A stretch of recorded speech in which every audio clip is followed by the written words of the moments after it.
The Quiet Ghost in Our Bedroom. Section 1. The Silence of the Hallway. The clock on the microwave shifted from 3001-4 to 3005. The blue light pulsed against the granite countertop. It was the only heartbeat in the house.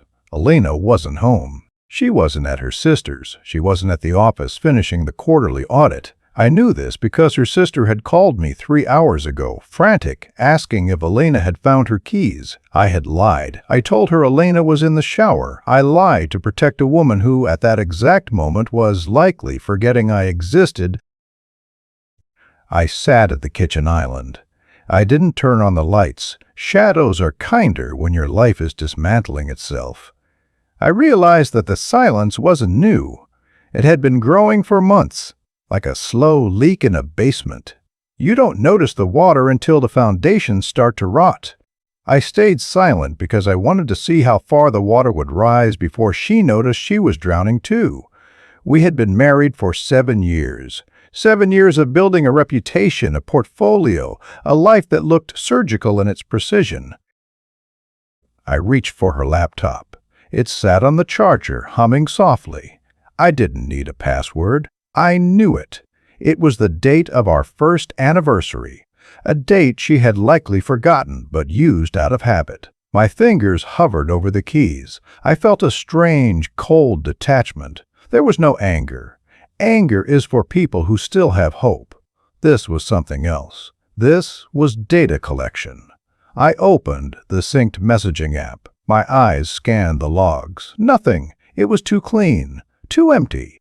That was the first red flag. Elena never deleted anything. She was a hoarder of digital memories. The emptiness was a confession. I understood then that she wasn't just hiding a mistake. She was managing a transition. I went to the garage. Her car wasn't there, obviously, but her spare set of gym clothes was missing from the hook. Elena hated the gym. She called it a necessary evil she only endured on Tuesdays. Today was a Thursday. The discrepancy was small, a pebble in a shoe, but enough to make the walk impossible. I went back upstairs and lay on the bed. My side was cold. Hers was pristine. I stared at the ceiling fan, rotation after rotation. I thought about our dinner 2 nights ago. She had talked about the new partner at the firm, Marcus. She said he was aggressive and difficult to work with. She had complained about him for 20 minutes. I realized now that Marcus wasn't a grievance. He was a distraction. We talk most about the things we are trying to hide in plain sight. The sun began to bleed through the blinds. 6:30 a.m. The house began to wake up, even if its inhabitants hadn't. The refrigerator hummed. The water heater kicked on. Life continues, indifferent to the collapse of a marriage. I stayed in the dark. I wanted to see her face when she walked in. I wanted to see the exact micro-expression of a person transitioning from a lie back into a reality they no longer wanted. Then my phone vibrated. It was a text, not from Elena, from an unknown number. It was an image file. I didn't open it immediately. I waited. I breathed. I felt the weight of the device in my hand. It felt like a weapon, or a verdict. When I finally tapped the screen, the image loaded slowly. It was a photo of a restaurant receipt, dated last night, 11:45 p.m. 2 steaks, 2 bottles of vintage red, and a handwritten note on the back, captured in the light of a street lamp. The merger is complete. See you at the office, partner. The handwriting wasn't Marcus's. It was Elena's. But the partner wasn't a job title. It was a mocking irony. I looked at the GPS metadata attached to the photo. It was pinned to a boutique hotel 3 blocks from my office. My office, where I spent 60 hours a week providing the life she was currently using as a playground. I stayed silent. I didn't call. I didn't scream. I just watched the cursor blink on my phone screen. The trap was set, but I wasn't the one inside it. The front door clicked. The electronic lock chirped its greeting. Elena was home. I heard her heels on the hardwood. She was walking softly, trying to maintain the illusion of a quiet return. I stood up, smoothed my shirt, and walked to the top of the stairs. She was standing in the foyer, looking at her reflection in the mirror. She looked exhausted. She looked satisfied. She looked like a stranger wearing my wife's skin. "Good morning," I said. My voice was level. "No tremor," I said. My voice was level. "No heat." She jumped. "Just a fraction of an inch." Her hand went to her throat, a classic defensive gesture. "David, you're up early." "I never went to sleep," I replied. I watched her eyes. They were searching mine for an accusation. I gave her nothing. I gave her a void. "How was the audit?" "Long," she said, kicking off her shoes. "Tiring. We had to redo the entire third quarter. Marcus is a slave driver." I nodded. "I imagine he is. Excellence requires a certain intensity." She looked at me then, really looked at me. She was trying to see if I knew. She was testing the air for the scent of a fight. I smiled. It was the most honest smile I had given her in years. It was the smile of a man who had just found the exit. "I made coffee," I said. "You look like you need it. We have a big day ahead of us, both of us." She hesitated, then smiled back. It was a fragile, brittle thing. It was a fragile, brittle thing. "Thanks, honey. I'm going to jump in the shower first. I feel gross." "I know the feeling," I whispered as she passed me. She didn't hear me. Or she chose not to. I went to the kitchen and poured 2 cups.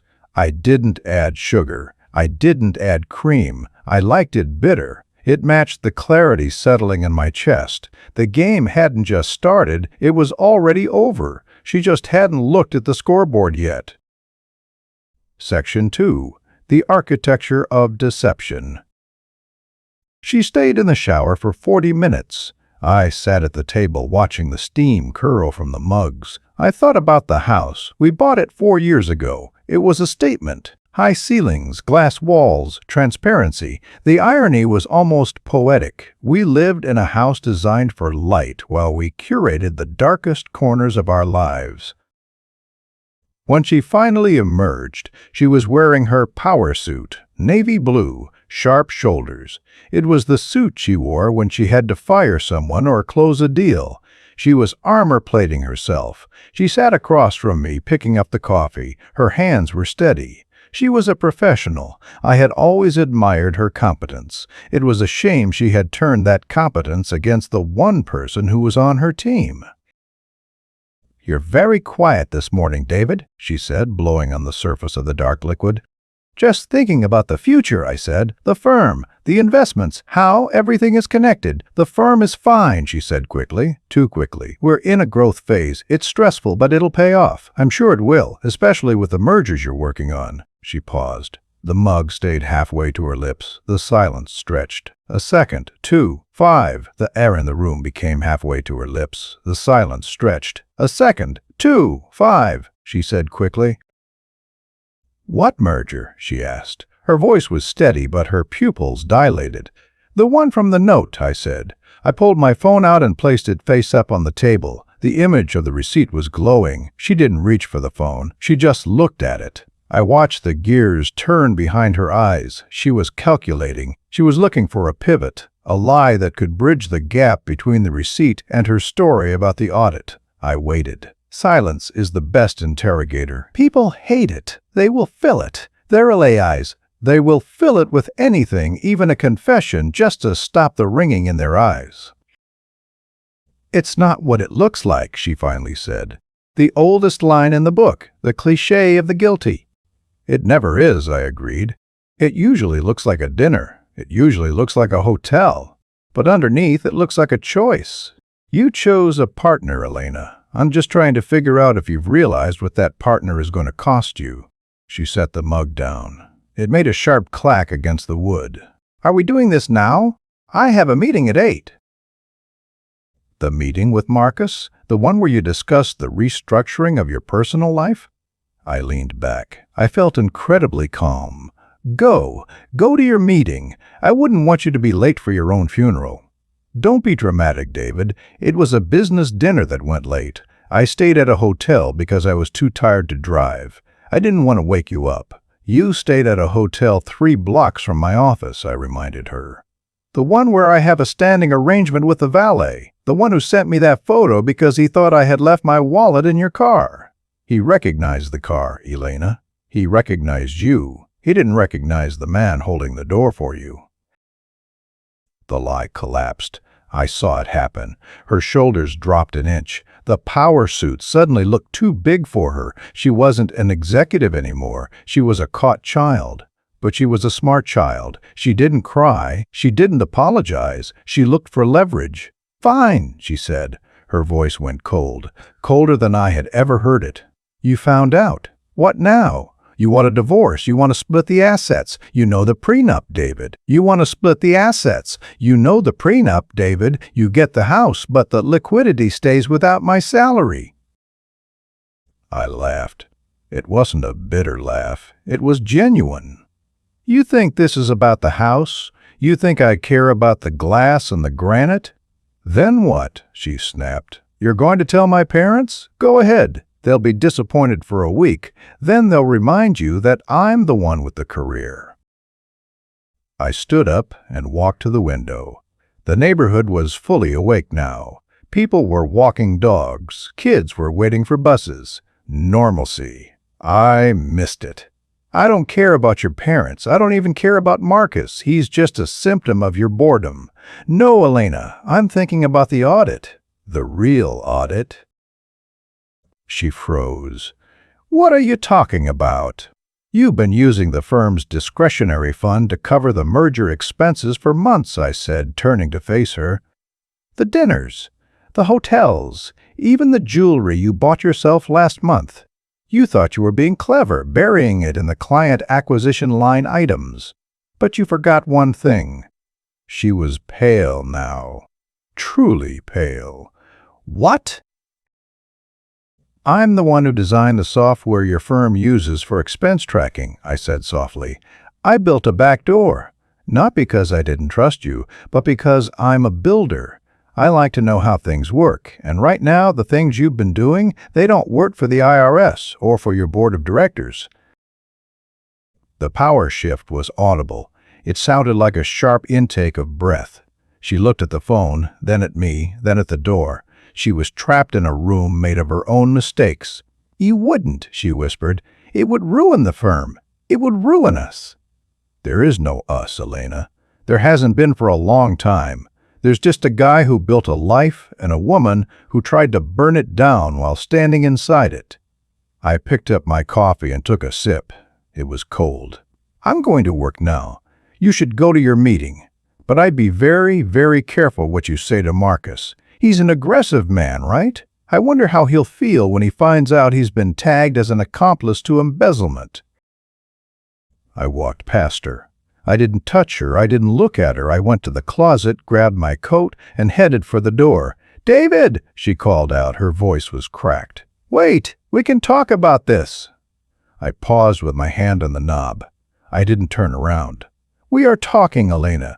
This is the most honest conversation we've had in years. Don't ruin it with more lies." I stepped out into the morning air. It was crisp. It felt like a beginning. Behind me, the house was silent again. But it wasn't the silence of peace. It was the silence of a countdown. I got into my car and started the engine. My phone buzzed again. Another message from the unknown number. "She's leaving the house now. She looks scared. Do we proceed?" I looked at my reflection in the rearview mirror. I looked the same, but I felt like a different man. I typed back one word: wait. I wanted her to feel the weight of the sword before I let it drop. I wanted her to sit in that meeting, looking at Marcus, wondering which one of them was going to fall first. The game was no longer about betrayal. It was about endurance. And I had nothing but time. The commute to the office was the quietest 30 minutes of my life. I didn't turn on the radio. I didn't check my emails at the red lights. I simply drove. I watched the city wake up. the frantic energy of people rushing toward goals that would eventually disappoint them. I felt like I was moving through a different dimension. I was no longer a participant in the chaos. I was the architect of its conclusion. I pulled into my reserved spot at the tech firm I had built from a two-man operation into a $30 million asset. As I walked through the glass lobby, my staff nodded in respect. "Morning, David." "Great job on the patch, David." I returned the nods with a practiced mask of professional calm. Nobody knew that my personal life was a smoking crater. Nobody knew that my wife of 7 years was currently contemplating her own ruin 3 blocks away. I entered my office and closed the door. The blinds were already open, revealing a panoramic view of the financial district. I could see her building from here, a monolithic slab of steel and ego. I sat at my desk and opened my private terminal. The screen glowed with a sequence of encrypted logs. I realized that my endurance wasn't a sign of weakness. It was a tactical choice. I stayed silent because I knew that a man who speaks too soon gives away his leverage. I had spent a decade learning how to code, how to find the one line of logic that, if deleted, would bring down an entire system. Elena had treated our marriage like a marketing campaign. She focused on the brand, the image, the outward-facing success. She forgot that a marriage, like a company, runs on its back-end infrastructure. And I owned the servers. I pulled up the specific file, Project Phoenix. It was a folder I had started 6 months ago, the day I first noticed she had changed her phone passcode. It wasn't a collection of angry notes or photos of her with another man. It was a ledger. I had tracked every cent that flowed through our joint accounts and every anomaly in her firm's public filings. The pressure began to build in my chest, but it wasn't the pressure of anxiety. It was the thrill of the hunt. I saw a transfer from 2 days ago, $50,000 move from a dormant subsidiary account she managed into a private offshore holding. She was getting ready to run. She wasn't just having an affair, she was planning an exit strategy that involved leaving me with the debt and the fallout of her firm's inevitable collapse. That was the moment I understood the depth of the betrayal. This wasn't a momentary lapse in judgment. This was a long-term heist. She didn't just want a new life with Marcus. She wanted to fund it with the wreckage of mine. I leaned back in my chair, staring at the blinking cursor. My fingers hovered over the send button to my lawyer. But I stopped. If I sent it now, it would be a legal battle. It would be messy. It would be public. Elena would play the victim, and Marcus would use his connections to bury the evidence. I needed something more surgical. I needed to let her think she was winning. I needed to let her reach for the prize, only to find that the prize was a trigger. My phone buzzed on the desk. A call from Elena. I let it ring. Once, twice. On the third ring, I picked up. "David," she whispered. She was in a bathroom or a private office. Her voice had that hollow, tiled echo. "I've been thinking about what you said. We can fix this. I made a mistake with the funds, but it was for us. I was trying to secure our retirement. Marcus, he doesn't mean anything. He's just a tool I was using to get the partnership."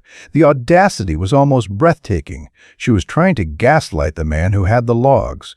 She was trying to frame her embezzlement as an act of love. "I'm glad you called, Elena," I said. My voice was like ice, smooth and dangerous. "I've been looking at the numbers again. You're right. We can fix this. But I need you to do something for me. Anything," she said, her voice filled with a desperate, false hope. "I need you to sign the partnership agreement today. Don't wait for the lawyers to do a final review. If you want to save us, you need to be in a position of power at that firm. Sign it, and we'll talk about the rest tonight. You want me to sign, but you said Marcus was an accomplice."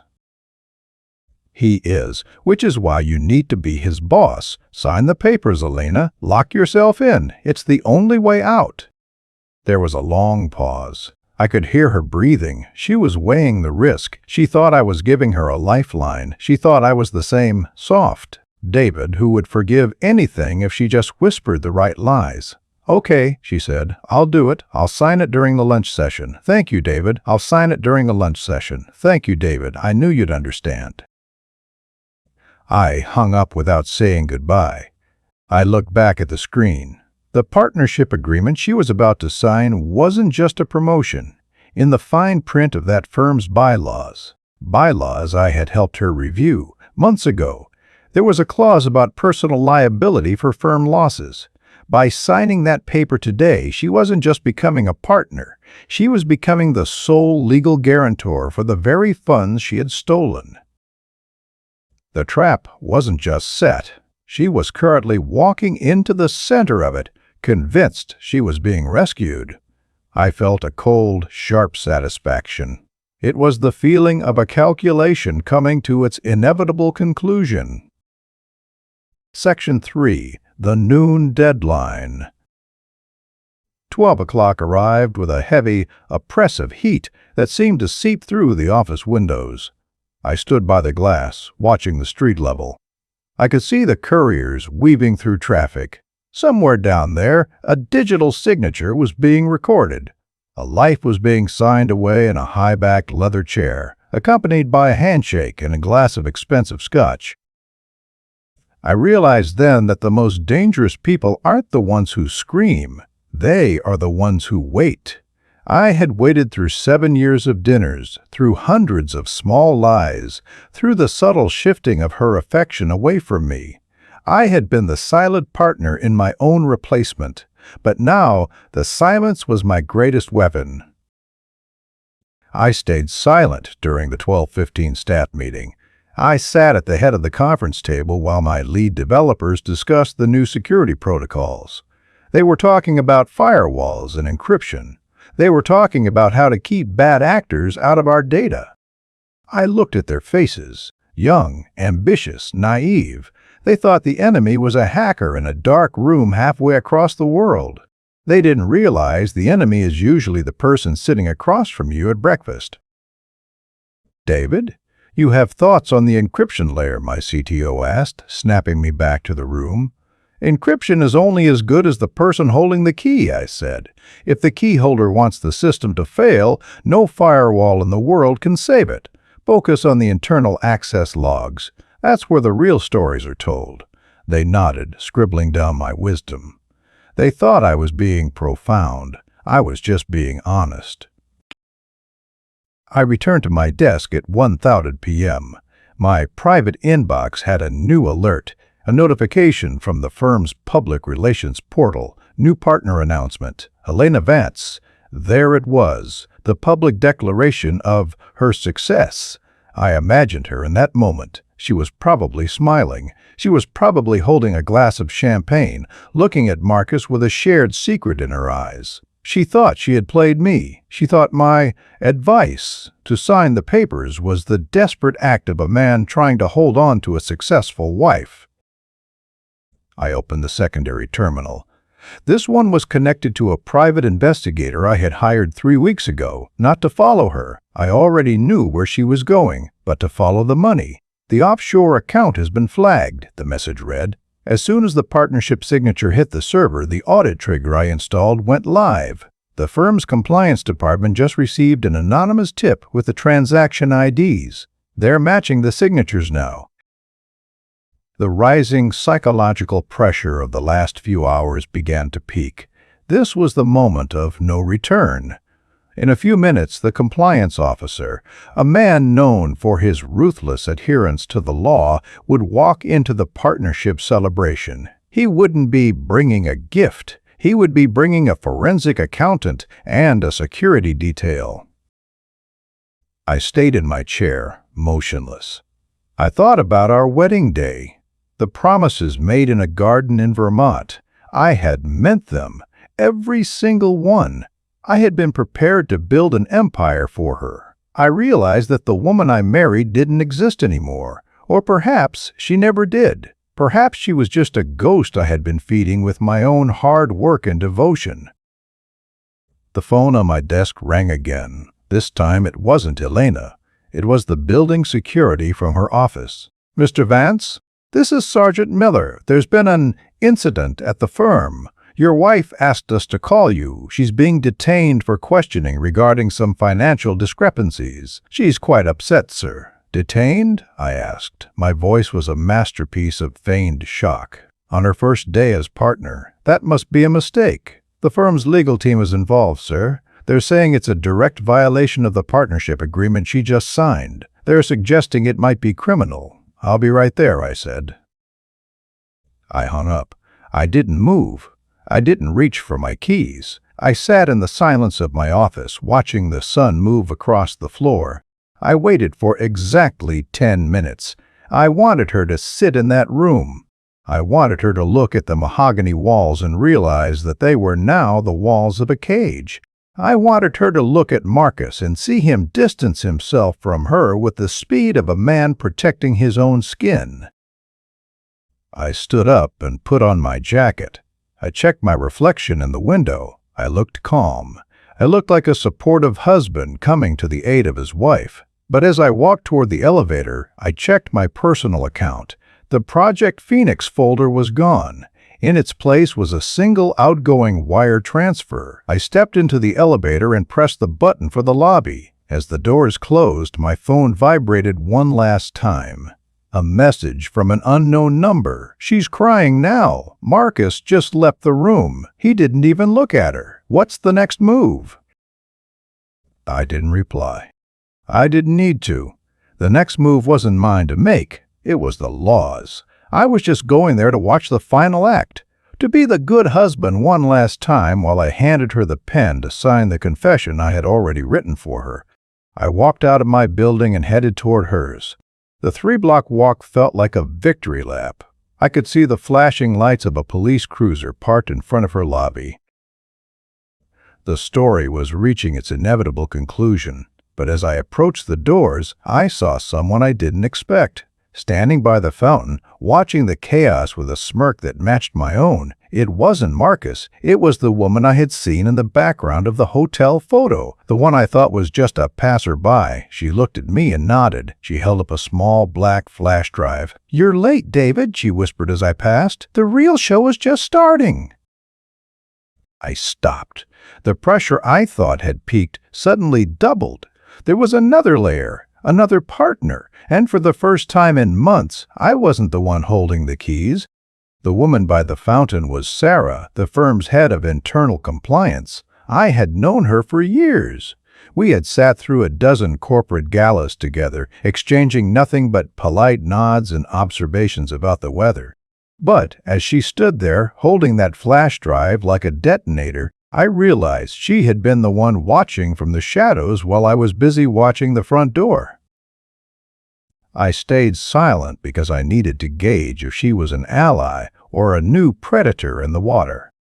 I realized that in my pursuit of Elena's betrayal, I had left a digital trail that a professional like Sarah could follow. I had been so focused on the what that I hadn't considered who else might be looking for the how. "You didn't think you were the only one who noticed the discrepancies, did you, David?" Sarah asked. Her voice was low, barely audible over the siren of the police cruiser. Elena was sloppy. "But your backdoors in the software, that was elegant. Almost too elegant." I didn't blink. "I don't know what you're talking about. I'm here for my wife. Your wife is currently being told that the partnership agreement she signed includes a bad leaver clause that forfeits all her personal assets to the firm to cover the losses," Sarah said, stepping closer. "But we both know those assets aren't just hers. They're yours. This house, your savings, your firm's intellectual property, it's all tied into the joint collateral she used for her buy-in." The internal monologue in my head shifted from triumph to a cold, calculating survival. I understood then that Elena hadn't just betrayed our bid, she had used our entire life as a bargaining chip to impress Marcus and the board. She hadn't just stolen money, she had leveraged our future. "What do you want, Sarah?" I asked. I don't want Marcus to take over her share, she said, her eyes turning toward the building entrance. He's just as guilty, but he's better at hiding the blood. I want the drive I'm holding to reach the right hands, the hands that will ensure the board clears out the entire C-suite, including Marcus. I looked at the flash drive. And why give it to me? Because you have the one thing I don't, she smiled. A reason to be in that room right now. You're the grieving husband, the victim. They'll let you talk to her. And while you're talking to her, you're going to make sure she signs a very specific confession that implicates Marcus in the offshore transfers. The rising psychological pressure was no longer about the marriage. It was about the empire. I was standing on a thin line between total recovery and total ruin. If I didn't play this perfectly, I would lose everything I had built over the last decade. Elena's greed had created a vacuum, and Sarah was inviting me to fill it with her. I took the drive. It felt heavy in my palm. I'll get it done. I know you will, David. You've been practicing for this your whole life, she said, and then she vanished into the crowd of onlookers. I walked into the lobby. The air conditioning was a sharp contrast to the humid street. The security guards recognized me and waved me through to the executive elevators. I felt like a ghost walking through a crime scene. I reached the 42nd floor, and the doors opened to a scene of controlled chaos. Lawyers were huddled in corners. Assistants were shredding documents.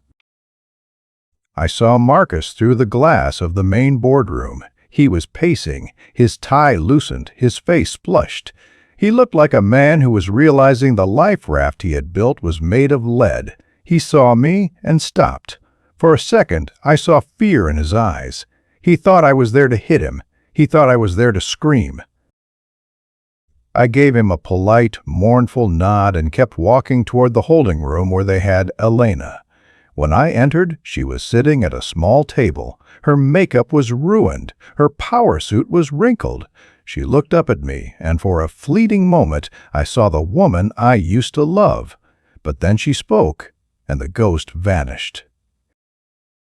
"David, thank God," she sobbed. "You have to tell them. You have to tell them the software had a glitch. You have to tell them the transfers were authorized. You can save me." I sat down across from her. I didn't reach for her hand. I didn't offer a tissue. I just looked at her. "I told you to sign the papers, Elena," I said quietly. "I know, and now they're saying I'm liable. They're saying I stole $50,000. "No," I corrected her, leaning in so the cameras wouldn't pick up my lips. "They're saying you stole $5 million. I adjusted the logs this morning before I left the house. The $50,000 was just the breadcrumb. The $5 million is the loaf, and you just signed a document admitting you were the sole manager of those accounts." She stopped breathing. The color drained from her face until she looked like porcelain. $5 million?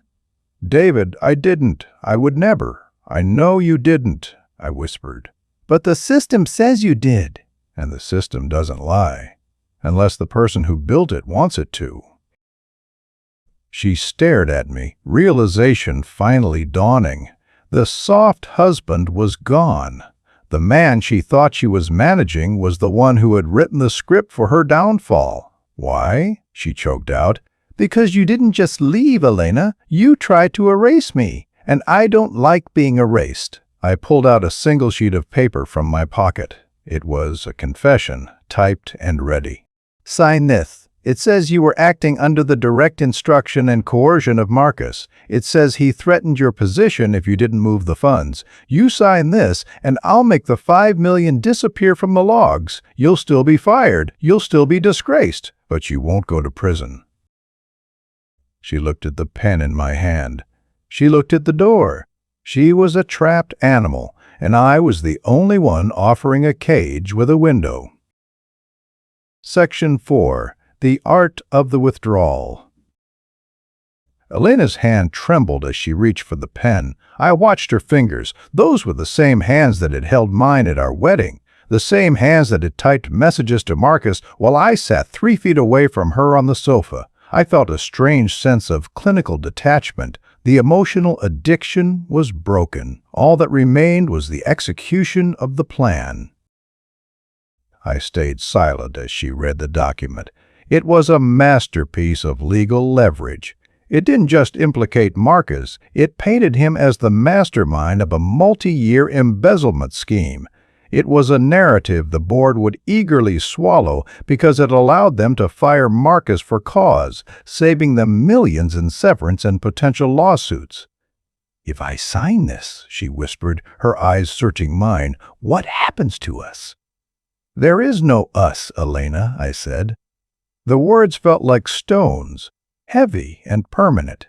"There is the divorce, which will be uncontested. You will walk away with your personal belongings and the clothes on your back. I keep the house, the firm, and the silence." "The silence?" "I won't tell your parents the truth. I won't tell your new friends why you really lost your job. You'll just be another victim of a corporate restructuring. You can keep your dignity, but you lose everything else." I realized that this was the moment she finally understood the scale of her miscalculation. She had traded a king for a pawn, and now she was being cleared off the board. She was a competent woman, but she was a sprinter. I was a marathon runner. I had been pacing myself for this finish line since the first time I felt her pull away from me a year ago. She signed the paper. The ink was dark and thick. I took the document and folded it carefully. I stood up. The room felt smaller now, as if the walls were closing in on her. I walked to the door and signaled the security guard. "She's ready to cooperate," I told him. "She has a statement regarding Marcus's involvement." I didn't look back as I left the room. I walked straight to the boardroom where the senior partners were gathered. They looked like men who had just seen a ghost. The firm's reputation was on the line. The merger was a disaster. "Gentlemen," I said, walking to the head of the table, "I didn't ask for permission. I took the space. I think I have something that will solve your Marcus problem and your Elena problem." I placed the flash drive Sarah had given me on the table alongside the signed confession. "What is this, David?" the senior partner asked. "This is the evidence that Marcus has been skimming from your discretionary funds for 3 years, I lied, though I knew the drive contained enough metadata to make it look true. "And this is a confession from Elena Vance, stating she was coerced into the recent transfers. If you act now, you can frame this as a heroic internal cleanup. Fire Marcus. Accept Elena's resignation. The firm survives. The scandal stays inside these walls." The pressure in the room shifted. It was no longer about a cheating wife. It was about corporate survival. I was offering them a way to save their billions, and all it cost them was 2 people they no longer liked anyway. "And what do you want in return?" the partner asked, leaning forward. "I want the service contract for your entire firm's digital infrastructure for the next 5 years, I said. "Exclusively. At double my current rate. I want to make sure this never happens again. For your sake." They looked at each other. It was a no-brainer. They were buying insurance and a scapegoat in one package. "Deal!" the partner said. I walked out of the building 5 minutes later. The sun was starting to set, casting long golden shadows across the pavement. I saw Marcus being led out through a side entrance, his face shielded by his jacket. He was a broken man, though he didn't even know the full extent of it yet. He would spend the next 5 years in courtrooms fighting a ghost. I got into my car and sat for a moment. I looked at the passenger seat. It was empty. It would be empty for a long time. I felt a quiet, hollow satisfaction. I had won. I had kept the house, the money, and my reputation. I had exerted my dominance without raising my voice or breaking a single law. But as I drove home, a realization began to settle in my gut. I had used the same tactics Elena had. I had manipulated, lied, and moved pieces on a board. I had won the war, but I had become a different kind of soldier. I pulled into my driveway. The house was dark. The blue light of the microwave would still be pulsing in the kitchen. I walked to the front door and paused. On the porch was a small box. No return address. I opened it. Inside was a single vintage key. Not to my house, not to the office. It was the key to the hotel room where she had stayed. And on a small piece of paper wrapped around the key were 4 words written in a handwriting I didn't recognize. "We're not finished, David." I looked out at the street. It was empty. The silence was back, but this time it felt like a threat. The game hadn't ended with the signature. It had just moved to a level I hadn't coded for. The key felt cold in my palm, a heavy piece of brass that shouldn't have existed in my reality. I stood on my porch, the suburban silence of the neighborhood suddenly feeling like a vacuum. I realized that the victory I had just orchestrated was only a transition. I stayed silent because I needed to process the physics of the situation.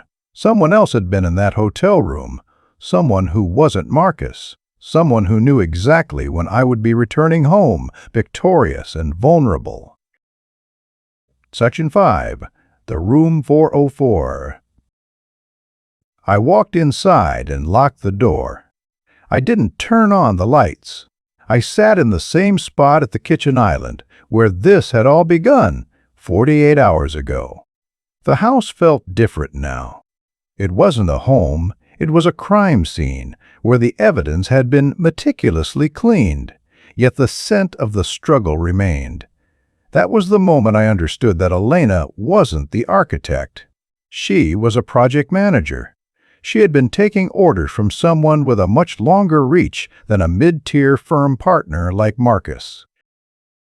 I opened my laptop again. I didn't look at the logs I had faked. I looked at the system access times for the firm's main server. I noticed a flicker, a 3-second window of administrative override that occurred at 12:14 p.m., exactly 1 minute before I had received the notification of Elena's partnership. I realized that the backdoor I had built hadn't just been used by me, it had been mapped. Someone had watched me watch her.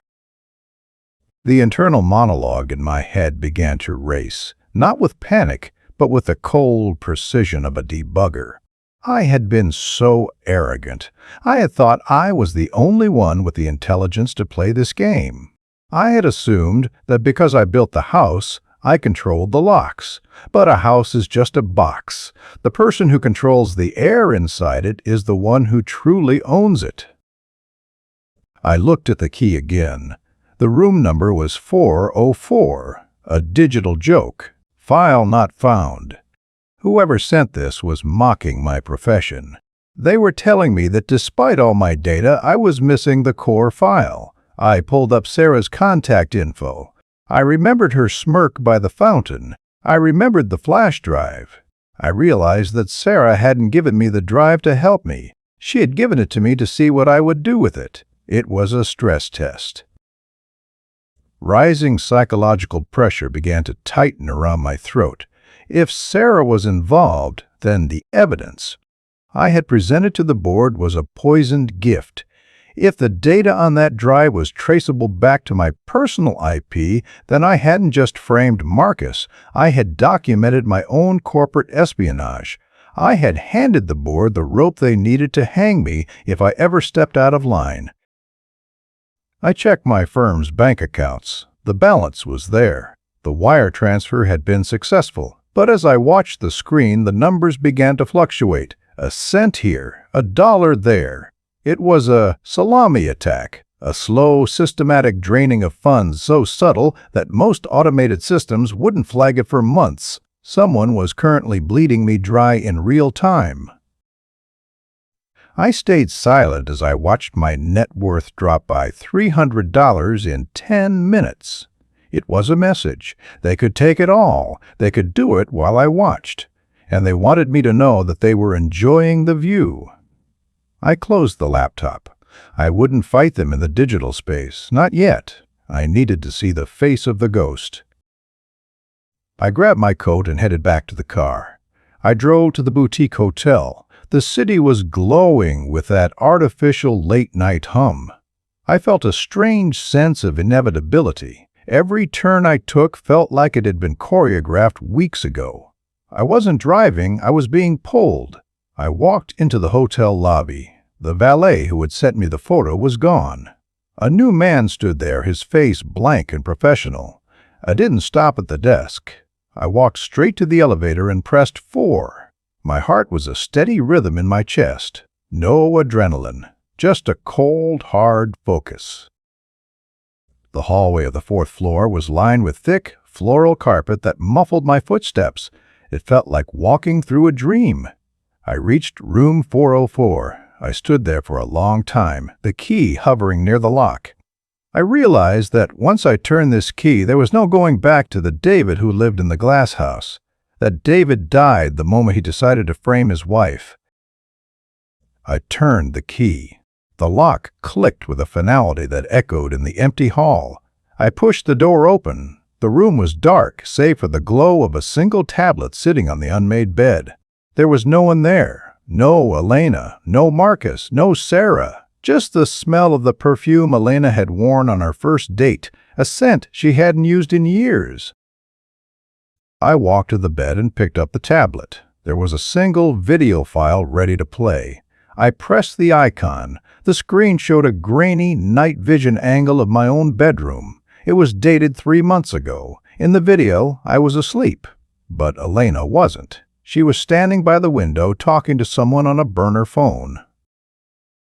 "He's in," she whispered in the recording. "He thinks he's the one watching me. He's already started building the back door, just like you said he would." The realization hit me like a physical blow. The affair, the embezzlement, the mistakes, they weren't her failures. They were my instructions. She had been told exactly how to bait me. She had been told exactly what buttons to push to make me retaliate the way I did. My entire revenge was a scripted event. My entire revenge was a scripted event. I looked at the ending of the video. Elena turned toward the camera, a camera I didn't know was there, and blew a kiss. "Good night, David," she said. The video cut to black. And then a new message appeared on the screen. "The $5 million is already in the offshore account, David. Thank you for the signature. We couldn't have authorized the transfer without your admin credentials." I looked at my hands. They were shaking. I wasn't the architect. I was the contractor. I had built the vault, and then I had opened the door for the thieves because I thought I was punishing a cheating wife. The phone in the hotel room began to ring. I picked it up. "Hello?" I whispered. "You did well, David," a voice said. It wasn't Elena. It was a man.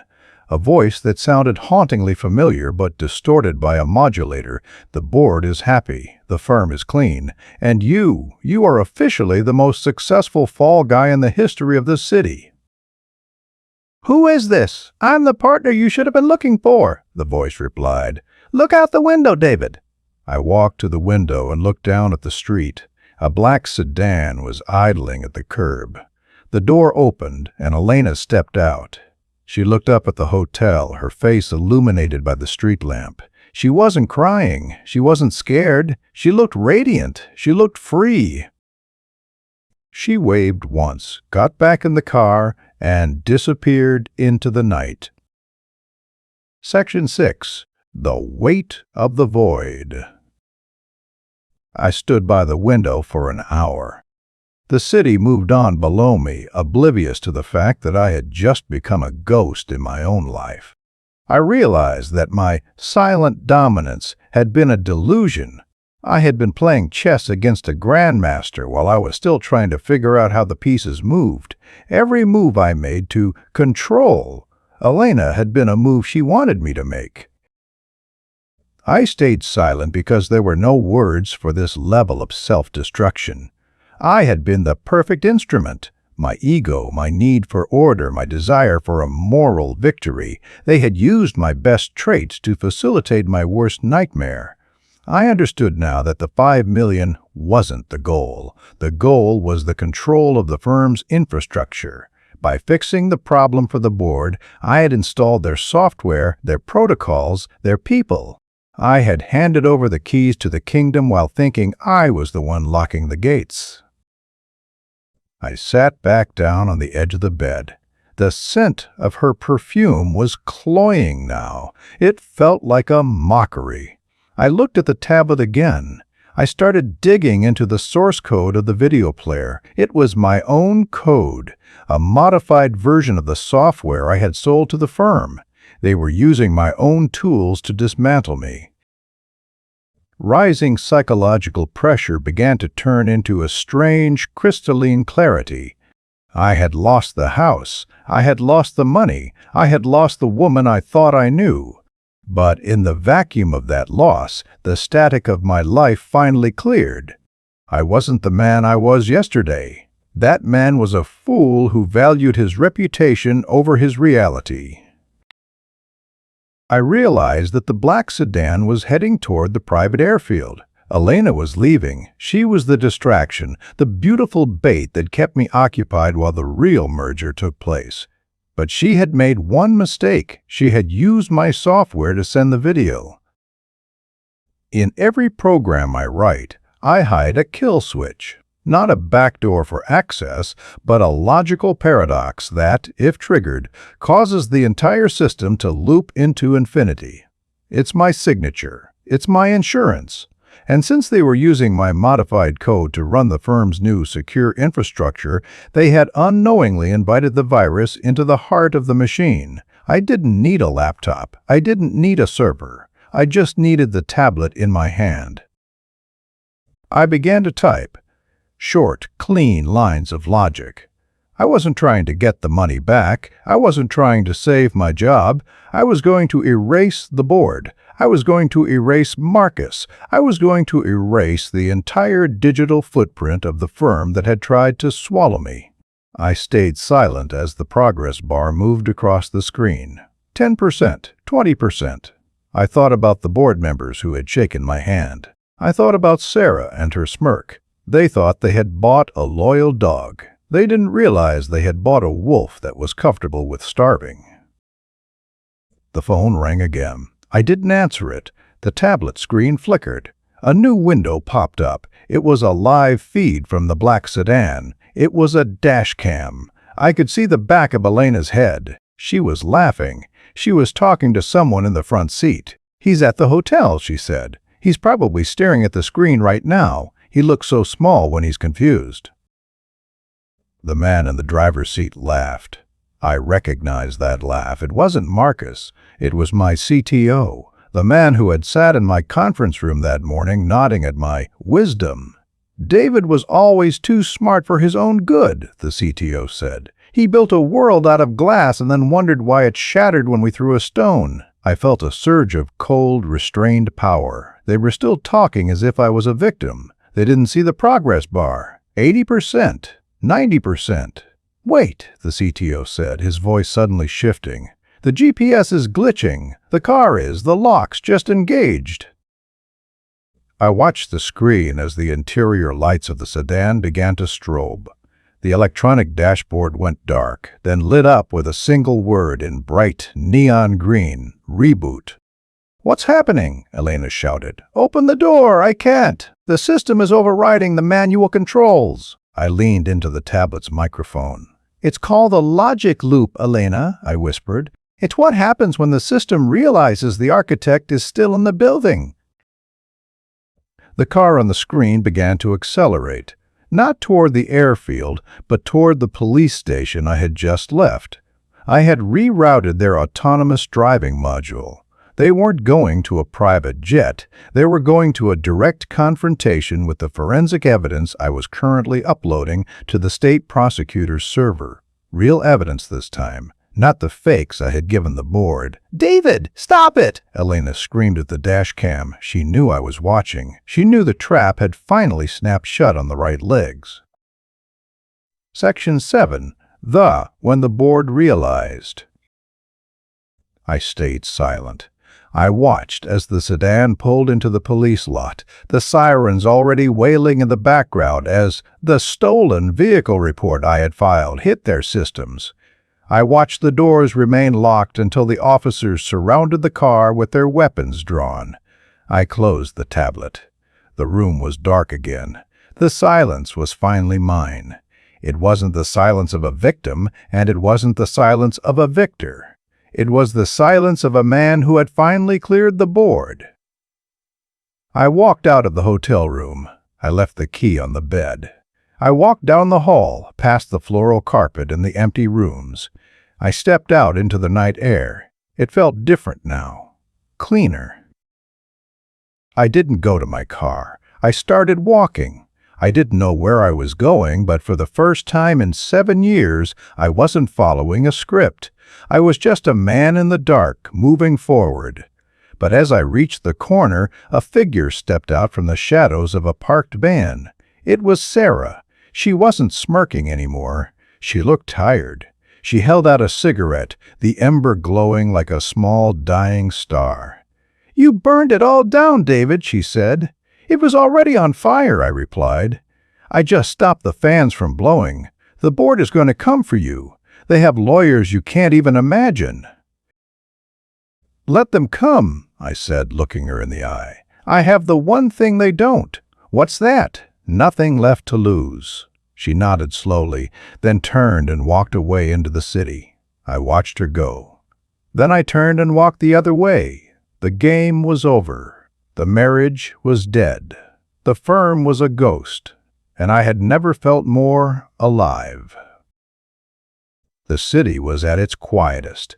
That period between 3,000 and 4,000 a.m. where the world seems to hold its breath, caught between the sins of the night and the penance of the morning. I walked 4 miles before I reached the bridge. I realized that my walk wasn't an escape, it was a transition. I stayed silent because the interior noise of my life had finally reached a frequency so high it became a flat, steady tone. I had been a man who believed in the permanence of structures, marriage, contracts, code. Now, I understood that everything is fluid. Everything is just a temporary arrangement of atoms and interests. I sat on a concrete bench overlooking the river. The water was black, moving with a heavy, muscular intent. I pulled my secondary phone from my pocket, the one they didn't know about. I checked the news feeds. The headlines were already breaking. Tech, giant infrastructure collapse, CEO and partner detained. The narrative was shifting. The merger was being framed as a massive fraud. My CTO and Elena were currently being processed. The board was in emergency session, realizing that their insurance policy, me, had just turned into their executioner. I stayed silent as I watched the digital world I had built tear itself apart. I realized that the rising psychological pressure I had felt for months was finally gone. It had been replaced by a cold, surgical clarity. I had lost the glass house, but I had regained my sight. I wasn't the victim of a betrayal. I was the survivor of an environment that didn't deserve me. I looked at a photo on my phone. It was Elena and me, 3 years ago, on a beach in Greece. We looked happy. But as I zoomed in on her eyes, I saw it. Even then, she was looking past me. She was looking for the next thing, the better thing, the bigger thing. I stayed silent because I realized I wasn't mourning a wife. I was mourning my own blindness. I had seen what I wanted to see. I had projected a soul onto a person who was only a reflection of her own ambitions. The phone buzzed. A message from an encrypted source. No name, no number, just text. The board wants to settle. They'll give you the severance and the IP rights if you stop the loop. They know it's you, David. You left your signature in the code. I smiled. They thought this was still a negotiation. They thought I wanted a payout. They didn't understand that a man who has seen his own life erased doesn't care about a check. I realized that the power I held now wasn't financial. It was the power of the void. I could let them drown in their own complexity, and there was nothing they could do to stop it. I typed back a single sentence. The loop doesn't stop until the truth is public. I stood up and began to walk again. The sun was starting to gray the horizon. I felt a sense of quiet dominance that I had never felt in the boardroom. This wasn't the dominance of a boss or a husband. It was the dominance of a man who was no longer afraid of the consequences. I had survived the worst thing they could do to me. I had survived the humiliation, the betrayal, and the theft of my life. And I was still standing. I reached the office one last time. Not to go inside, but to watch the police lead the board members out. It was a silent procession of expensive suits and shattered egos. I stood across the street, a shadow among shadows. I saw the senior partner, the man who had shaken my hand with a lie in his heart. He looked old. He looked fragile. He looked like a man who had finally realized that the soft husband he had tried to exploit was the one who had pulled the plug on his world. I didn't gloat. I didn't shout. I didn't even make eye contact. I just watched.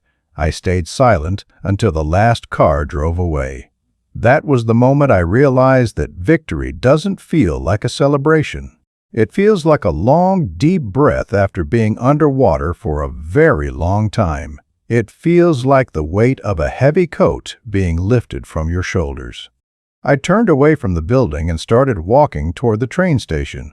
I had a bag packed in a locker there. I had a passport. And I had the only thing that mattered, a future that belonged entirely to me. Section 8. The Final Resolution. 6 months later, the air in the small coastal town was salt-heavy and warm. I sat at a small wooden table outside a cafe, a cup of coffee in front of me. I didn't have a laptop. I didn't have a smartphone. I had a book and a notebook. I realized that my life had become a series of quiet moments instead of a series of loud crises. I stayed silent because, for the first time in my life, I had nothing I needed to prove to anyone. I had watched the fallout from a distance. The firm had been liquidated. Marcus was serving 3 years for financial fraud. Elena had avoided prison by testifying against him and the board, but she was bankrupt. The power suit had been replaced by a legal reality she couldn't charm her way out of. She had sent me letters, emails, even a video message. I hadn't opened a single one. I didn't need to hear her voice to know the script she was reading. She was the victim again. She was the victim again. I stayed silent because responding to her would be like giving oxygen to a fire that had already burned itself out. I had moved my own funds, the legal ones, into a series of diversified holdings before the collapse. I wasn't a billionaire, but I was free. I lived in a house made of stone and wood, not glass. There were no back doors here, no hidden cameras, just the sound of the wind and the rhythm of the sea. I realized that the moral victory I had sought wasn't about the revenge I had taken. It was about the person I had become after the revenge was over. I hadn't become a monster to defeat monsters. I had become a guardian of my own peace. I had learned that the highest form of dominance isn't controlling others, it's being completely uncontrollable. I looked at my reflection in the cafe window. I looked older, but my eyes were clear. The tension that had lived in my jaw for 7 years was gone. I understood now that the betrayal had been a gift. It had stripped away everything that was false. It had removed the people who didn't belong in my life and the illusions that were holding me back. A woman walked past my table and nodded. "Good morning, David." "Good morning," I replied. My voice sounded strange to my own ears. It was calm. It was grounded. It was the voice of a man who was no longer waiting for the other shoe to drop. I realized that the silence of my new life wasn't empty. It was full of the things I had forgotten how to hear. The sound of my own thoughts. The sound of the world moving without my permission. I picked up my notebook and wrote a single line on the first page. "The architect is no longer in the building." I closed the book and stood up. I walked toward the beach, the sand warm between my toes. I looked out at the horizon, where the sky met the sea in a perfect, unbroken line. I thought about the message I had received that morning in the hotel, the one that started it all. I thought about the man who had been so desperate to save his marriage that he almost lost his soul. I stayed silent as the waves washed over my feet. I felt a profound sense of closure. The story wasn't about a cheating wife or a corporate coup. It was about the moment a man decides he is worth more than the lies he is being told. I turned my back on the horizon and started walking back toward my house. The sun was warm on my back. The path was clear. I didn't look behind me. There was nothing left to see. I had built a new life, and this time, I hadn't left a back door. The game was over, and for the first time, I had truly won. Thank you for watching. Don't forget to like, comment, share, and subscribe.